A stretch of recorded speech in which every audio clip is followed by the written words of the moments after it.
Military authorities in Uganda have clarified the purpose of the ongoing deployment of military police and Ugandan police force personnel had several checkpoints across the Kampala metropolitan area, dismissing claims circulating on social media that the operation is intended to target National Unity Platform NUP leader Robert Chagulanyi Sentamu, popularly known as Bobi Wine. In a statement issued on Tuesday, 10th March 2026, Colonel Chris Bagisu, the acting director of the Defense Public Information at the Ministry of Defense and Veteran Affairs, that's MODVA, and the Uganda People's Defense Forces UPDF, said the operation is a joint security effort aimed at restoring order and enforcing traffic regulations on Ugandan roads.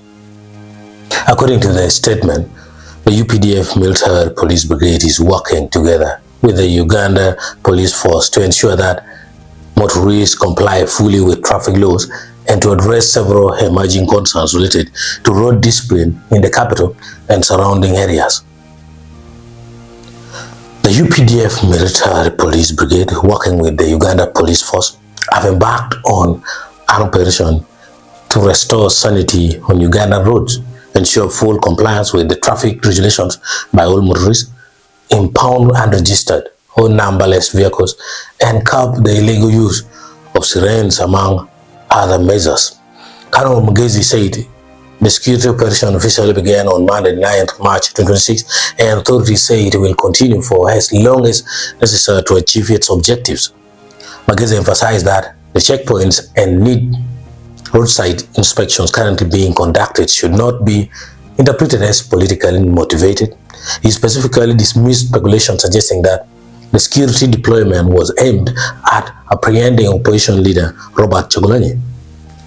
This, therefore, to dismiss the insinuation from some quarters that the snap checkpoints meant out by the military and Uganda police traffic corps is an effort to apprehend noble leader Robert Chagulanyi Sentamu, Bobi Wine.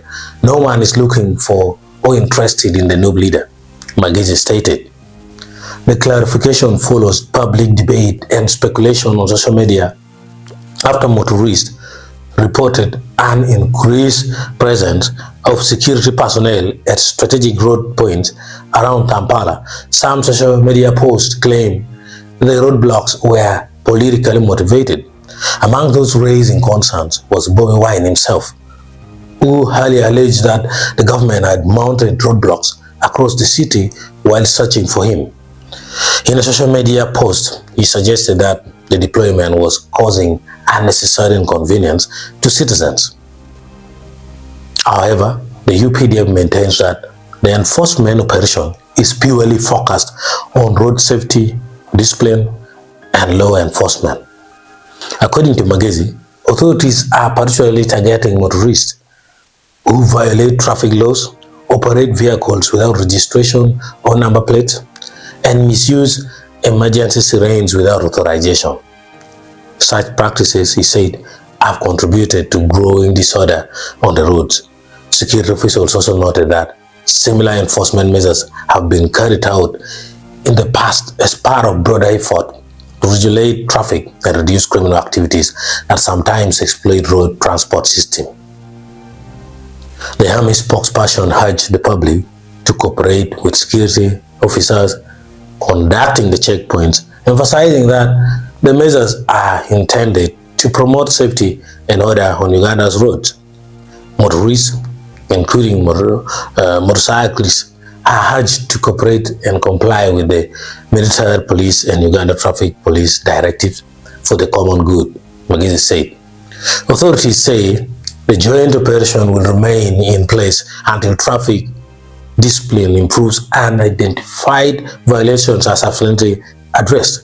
Meanwhile, motorists in the Kampala metropolitan area are being advised to carry proper vehicle documentation and adhere strictly to traffic regulations to avoid penalties or vehicle impoundment.